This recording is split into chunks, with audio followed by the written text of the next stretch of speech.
Ongi etorri ederrok. Berriro zuekin Mari Maistra, Euskaldun Zabarron zalantzak eta kezkak argitzeko. Badakizue, nirekin kontaktatzeko 3 modu dituzue, WhatsApp, Twitter eta email bitartez. Badakizue, ez izan lotxarik, eta jarri kontaktua nirekin. Zuek bezala, jente pilo bat egon daitekelako zalantza bera daukana.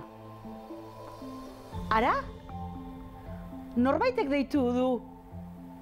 Zer nahi duzu, pitxin?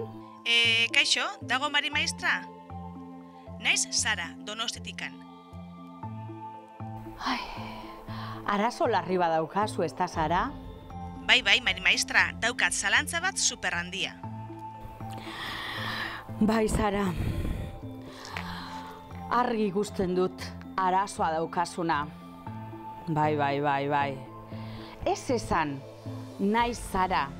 Zu, Sara. Hori ba, naiz Sara. Baina hori ez duzu zuk asmatu, esan dizut nik. Ez, zu, Sara. Zu, Sara. Zu zara Mari Maistra, eta ni naiz Sara. Ia, gauzatxo bat. Muztu egingo dugu, eta nik deituko dizut, konforme? Bale. Ia, produziokok, deitu Sarari. Bai? Sara hor da? Mari Maistra, naiz. Mari Maistra, naiz. Bale, orduen esan behar dut aldrebez. Bai, aldrebez. Zu, Sara. Eta ni, Mari Maistra, naiz. Bale, oso ondo. Beno, orain nire galdera esango dizute? Ez, barkatu, Ja ez dago astirik galderaetarako. Jende asko dakagu zain, deitzeko zain, eta zure denbora amaitu da. Baina nire galdera? Eta, moztu, beste bat.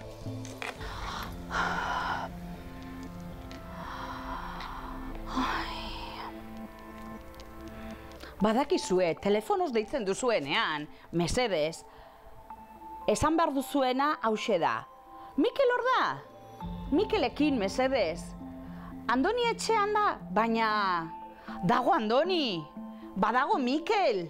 Mesedez, holakorik ez, horrelakoak esatzen dituzuenean, iratiko basoan, pago bat jausi eta hil egiten da. Dena den, Sara, eskerrik asko deitzeagatik. Eta badakizue, gurekin jarrin kontaktuan eta deitu Mari Maistrari. Eta ez ahaztu, euskararik onena hitz egiten dena. Eta lagunok, Lamiaren urrezko orraziak, zuen biloak horraz ditzala, urren arte.